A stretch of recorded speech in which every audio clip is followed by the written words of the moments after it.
অনেক দিন আগের কথা।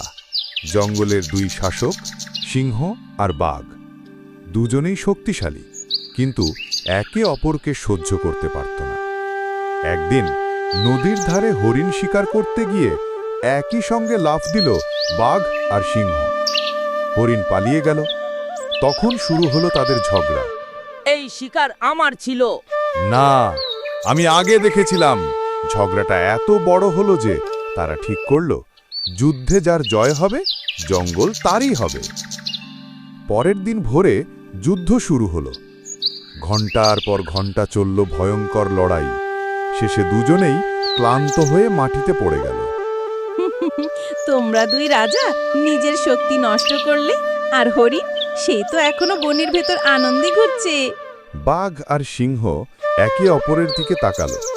তারা বুঝল এই যুদ্ধে কেউ জেতেনি, বরং দুজনেই হেরেছে। আমরা যদি শত্রু না হয়ে বন্ধু হই, তবে কারো ক্ষতি হবে না। হ্যাঁ, এখন থেকে আমরা একসাথে শিকার ভাগ করব।